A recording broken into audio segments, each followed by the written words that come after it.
August 23, 1992.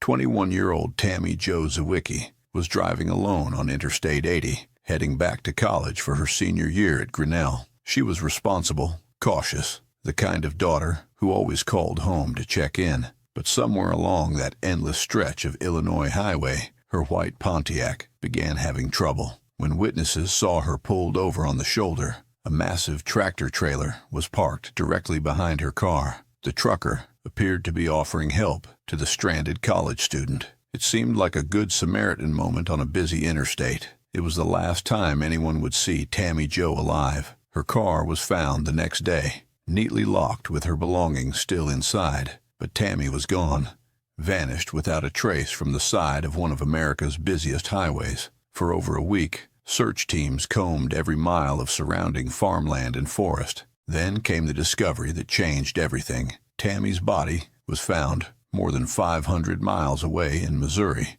wrapped in a red blanket along another interstate.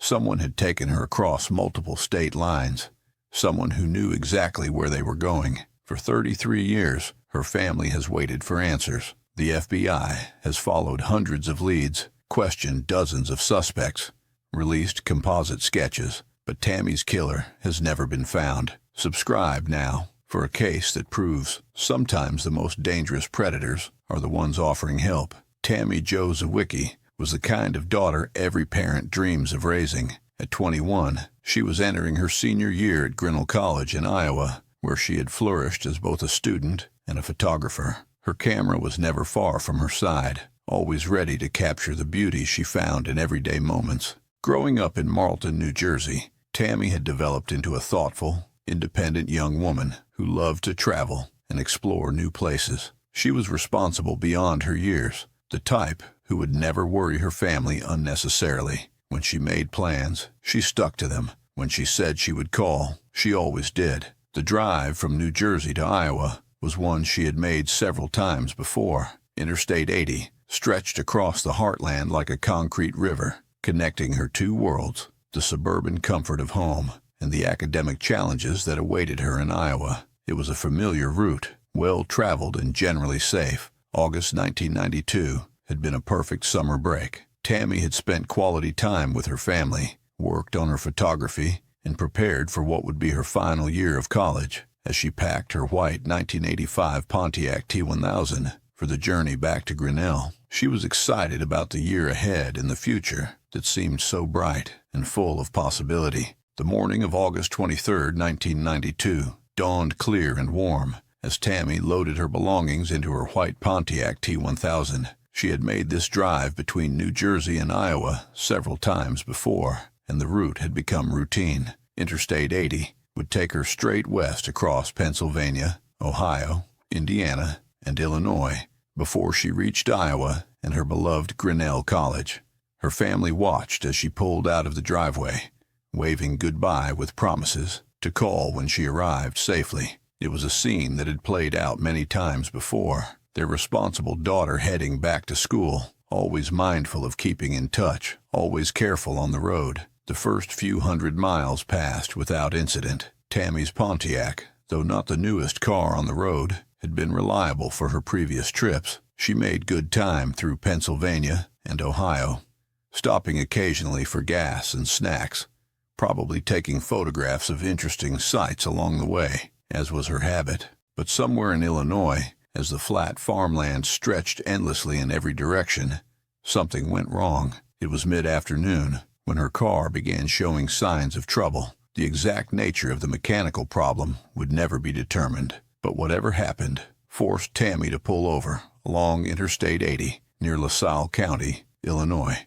The highway was busy with afternoon traffic, trucks hauling cargo across the country, families on vacation, commuters heading home. Tammy found herself stranded on the shoulder of one of America's most heavily traveled interstates, alone and vulnerable. She was still more than 200 miles from her destination, in an area she didn't know well, with a car that wouldn't cooperate. What happened next would haunt investigators and her family for decades to come. Multiple witnesses traveling along Interstate 80 that afternoon reported seeing something that seemed perfectly normal at the time: a young woman with a disabled vehicle and a large tractor-trailer parked directly behind her car. The truck driver appeared to be offering assistance, a common sight on busy highways where good Samaritans stop to help stranded motorists. But this was no act of kindness. This was a predator recognizing an opportunity. The witnesses who saw Tammy and the truck would later provide crucial details to investigators. The massive 18-wheeler was positioned close behind her small white Pontiac, its emergency flashers blinking. From a distance, it looked like exactly what it was supposed to look like, a helpful trucker stopping to assist someone in need. None of the passing drivers thought to stop themselves.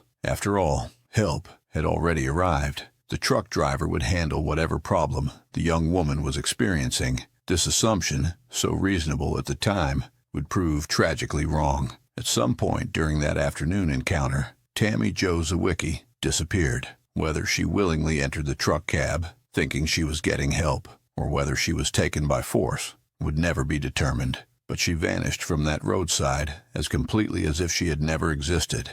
Hours passed. Evening fell. Her car remained on the shoulder, abandoned and silent. The next morning, August 24th, Illinois State Police discovered Tammy's Pontiac exactly where she had left it. The car was neatly locked, her personal belongings still inside. Her purse, her clothes for the school year, her textbooks, everything was there except Tammy herself, and a few specific items that would become crucial to the investigation. Missing from the vehicle were her camera, some jewelry, and most distinctively, a unique soccer patch wristwatch that she always wore. These weren't random thefts. Someone had specifically chosen items that were portable and personal to Tammy. The discovery of her abandoned car triggered an immediate missing person investigation. Tammy's family was contacted, and when they confirmed she had never arrived at Grinnell College, the search began in earnest. Local authorities, state police, and eventually the FBI joined the effort to find the missing college student. Search teams combed the area around where her car was found, looking for any trace of where she might have gone. Helicopters circled overhead, while ground crews searched every ditch, every field, every wooded area within miles of the interstate. Volunteers joined law enforcement in an expanding grid search that grew larger each day. But Tammy was nowhere to be found in Illinois. She wasn't in the surrounding farmland, wasn't in any of the small towns that dotted the highway corridor. It was as if she had simply evaporated from the face of the earth. For over a week, the search continued with growing desperation. Her family traveled to Illinois, hanging flyers, pleading with the media for information, praying for any sign that their daughter was still alive somewhere. Then, on September 1st, 1992, came the call that shattered any remaining hope. A body had been found in Missouri, more than 500 miles away from where Tammy's car was discovered. The location was along Interstate 44 in Lawrence County, another busy highway corridor far from where she had disappeared. When investigators arrived at the scene, they found Tammy wrapped in a red blanket, partially clothed, in a remote area off the interstate. The distance from Illinois to Missouri told a chilling story. Someone had transported her across multiple state lines, someone who was mobile and knew the highway system well. The discovery of Tammy's body in Missouri immediately transformed what had been a missing person case into a multi-state investigation. The FBI took the lead, recognizing that a crime spanning Illinois and Missouri fell under federal jurisdiction. What they found at the scene would both help and haunt the investigation for decades to come. The autopsy revealed the brutal reality of Tammy's final hours. She had been held alive for a period of time before being killed, suggesting her attacker had transported her while she was still breathing. The cause of death was determined to be multiple stab wounds to the chest, 7 to 8 deep punctures that spoke to a level of violence that was both shocking and personal. Evidence of assault confirmed what investigators had feared from the beginning. This hadn't been a robbery gone wrong or a crime of opportunity. Someone had specifically targeted a young woman traveling alone, someone who had planned for exactly this type of encounter. The location where Tammy's body was found became a crucial piece of the puzzle. Lawrence County, Missouri, was not a random dumping ground. It was accessible from Interstate 44, another major trucking route that connected to the broader highway system. The spot was remote enough to avoid detection, but familiar enough to suggest the killer had been there before. Detective work began immediately on multiple fronts. Illinois investigators focused on the original crime scene along Interstate 80, interviewing every witness who had seen the tractor trailer behind Tammy's car. They worked with sketch artists to create composite drawings based on witness descriptions of the truck and its driver. Meanwhile, Missouri authorities processed the scene where Tammy's body was discovered, searching for any physical evidence that might identify her killer. The red blanket she had been wrapped in became a key piece of evidence, though it yielded no clear fingerprints or DNA that could be traced to a specific individual. The FBI began developing a profile of the likely perpetrator, the interstate locations, the mobility required to transport a victim over 500 miles, and the familiarity with remote dumping spots all pointed to one type of suspect, a long-haul truck driver. This theory made sense on multiple levels. Truck drivers had legitimate reasons to be anywhere in the country at any time.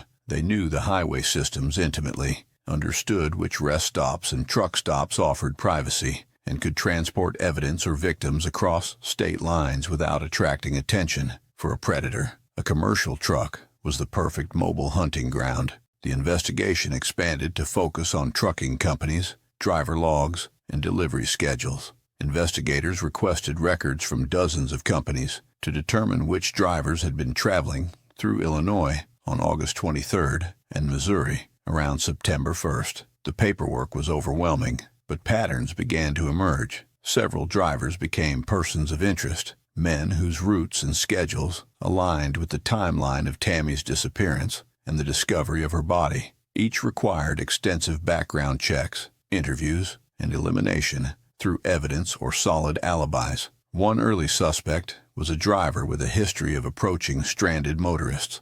Multiple women had reported uncomfortable encounters with this individual, describing how he would offer help, but then make inappropriate advances. However, despite the suspicious pattern, investigators couldn't place him definitively at either crime scene. Another line of investigation focused on the missing items from Tammy's car. Her camera, jewelry, and distinctive soccer patch wristwatch had to be somewhere. The FBI issued bulletins to pawn shops, second-hand stores, and flea markets across the Midwest, hoping someone would recognize the unique watch or remember a suspicious seller. The composite sketches based on witness descriptions were distributed nationally. The drawings showed a white male, middle-aged with average features, descriptions that unfortunately matched thousands of truck drivers across the country. Still, tips poured in from across the nation as people called to report men who resembled the sketches. Each tip required follow-up.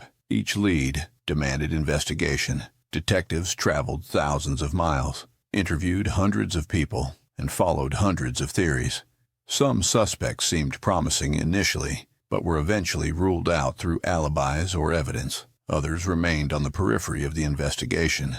Not quite cleared, but not quite guilty either. As months turned into years, the case began to change in character. The initial urgency gave way to methodical, long-term detective work. Cold case units took over from the original investigators. Technology advanced, offering new possibilities for analyzing old evidence. In 2002, a decade after Tammy's disappearance, investigators thought they might have found their breakthrough. An Iraqi national named Ahmad Yusuf Zayed became a person of interest due to similarities in his case to Tammy's and his access to vehicles that matched witness descriptions. Zayed had been linked to other violent crimes and had the mobility that the killer clearly possessed. Extensive investigation into Zayed's background and movements consumed months of detective work. His past was examined in detail, his associates interviewed, his possible connections to the Midwest trucking industry explored. But despite the promising initial indicators, investigators could never definitively place him at the scene of Tammy's disappearance or find physical evidence linking him to her case. The investigation into Zayed eventually reached a dead end, leaving investigators back where they started, with composite sketches, witness accounts, and physical evidence that hadn't yet yielded the identity of Tammy's killer. Throughout the investigation, one constant remained: the dedication of law enforcement to finding justice for Tammy and her family. Even as active leads diminished and the case officially went cold, Investigators continued to review the files periodically, hoping that advancing technology or a new witness might finally provide the breakthrough they needed. DNA evidence collected from the crime scene was preserved and retested multiple times as forensic technology improved. Each advancement in genetic analysis offered new hope that the killer's identity might finally be revealed. But 33 years later, those answers remain elusive. 20 years after Tammy's case went cold, investigators thought they had finally caught a break. In 2012, advances in DNA technology allowed forensic experts to create a more detailed genetic profile from evidence collected at the Missouri crime scene. The profile was entered into the National DNA Database, and for the first time in decades, there was a potential match. The match pointed to a convicted felon who had been arrested years after Tammy's case for an unrelated violent crime. The suspect was a long-haul truck driver, exactly fitting the profile investigators had developed. He had been traveling through the Midwest in 1992. His route record showed he could have been in both Illinois and Missouri during the crucial time frame. Excitement rippled through the investigative team. After 2 decades of dead ends, they finally had a viable suspect with both the means and the opportunity. The DNA evidence seemed solid, the timeline aligned perfectly, and the suspect's background included a history of violence against women. But as investigators dug deeper, the case began to unravel in unexpected ways. The suspect had an alibi that seemed weak, but proved to be ironclad upon closer examination. Security footage from a truck stop in Texas showed him hundreds of miles away during the window when Tammy would have been transported to Missouri. More troubling was the realization that the DNA match wasn't as definitive as it had first appeared. Contamination at the laboratory had compromised the sample, and when retested using stricter protocols, the genetic material could not be conclusively linked to the suspect. The breakthrough that had seemed so promising dissolved into another frustrating dead end. But the DNA investigation had revealed something else entirely, something that would change how investigators viewed the case forever. Analysis of the evidence suggested there might have been more than one perpetrator involved in Tammy's abduction and assault. The genetic profile was complex, possibly indicating multiple contributors. This revelation forced investigators to reconsider everything they thought they knew about the case. Had Tammy been taken by a single truck driver acting alone, or was she the victim of a more organized operation? Were there multiple predators working together, using the highway system as their hunting ground? The possibility of multiple perpetrators explained some of the puzzling aspects of the case that had never made sense. How had one person managed to control Tammy while also driving hundreds of miles across multiple states?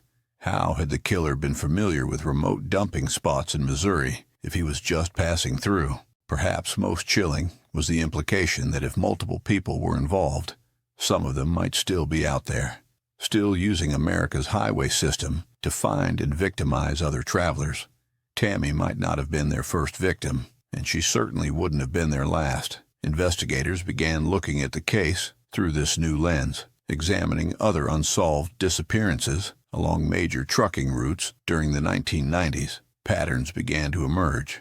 Young women traveling alone, vehicles found abandoned along interstates, bodies discovered hundreds of miles away from where the victims had last been seen. The FBI opened a broader investigation into what they began calling highway serial killings, recognizing that America's interstate system had become a hunting ground for mobile predators. Tammy's case was no longer viewed as an isolated incident, but as part of a larger, more terrifying pattern of violence. Yet even with this expanded understanding, Tammy's specific killers were unidentified. The new theory explained the complexity of the crime, but brought investigators no closer to finding the people responsible. If anything, it made the case even more challenging to solve. As of 2025, 33 years after Tammy Jo Zywicki vanished from Interstate 80, her case remains frustratingly unsolved. Despite decades of investigation, hundreds of leads, and advances in forensic technology that have solved countless other cold cases, Tammy's killers have never been identified or brought to justice. The FBI continues to maintain an active file on the case, periodically reviewing evidence as new technologies become available. Each advancement in DNA analysis offers a glimmer of hope that the genetic material collected from the crime scene might finally yield definitive answers. But so far, those answers remain elusive. The investigation has evolved far beyond Tammy's individual case. Her disappearance helped shine a light on a much larger problem: the use of America's highway system by serial predators who target vulnerable travelers. The FBI's Highway Serial Killings Initiative, partly inspired by cases like Tammy's, has since linked hundreds of similar crimes across the country. Investigators now believe Tammy was likely the victim of what they call highway serial killers, predators who use the interstate system's anonymity and mobility to find, attack, and dispose of victims across multiple jurisdictions. These killers often appear to be helpful, good Samaritans, exactly as witnesses described seeing along Interstate 80 that August afternoon.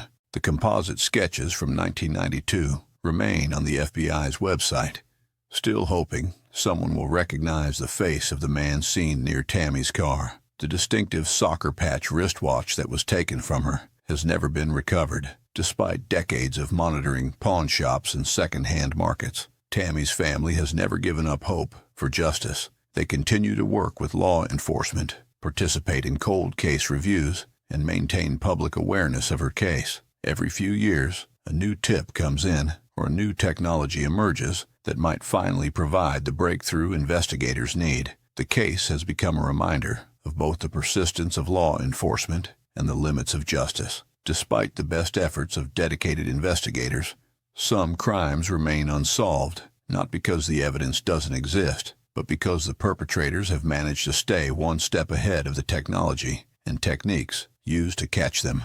But cases do get solved after decades. DNA technology continues to advance. Witnesses sometimes come forward with new information, and somewhere, someone knows what happened to Tammy Jo Zywicki on that August day in 1992. Tammy Jo Zywicki was just 21 years old when she disappeared from the side of Interstate 80. She was weeks away from starting her senior year, months away from graduation, years away from all the dreams she would never get to fulfill. A simple car breakdown on a busy highway became the moment that changed everything. Somewhere out there, her killers continue to live free. They may have moved on to other victims, other highways, other families left shattered by sudden loss, or they may have stopped, thinking they got away with the perfect crime. But DNA doesn't disappear, evidence doesn't forget, and the investigators who refuse to give up on Tammy's case prove that justice has no expiration date. The highways that connect our country also provide cover for those who prey on the innocent. Every time we see someone stranded on the roadside, we make a split-second decision about whether to help, whether to trust, whether to stop. Tammy's case reminds us that evil can wear the mask of kindness, that predators often pose as rescuers. Her family still waits for answers. Law enforcement still follows every lead. And somewhere in America, someone knows exactly what happened on August 23rd, 1992. If this case moved you, like it moved me, subscribe and hit that notification bell for more true crime stories where we never give up hope for justice. And check out this next video about another highway disappearance that was finally solved after decades of investigation. Justice for Tammy is still possible. The truth is still out there.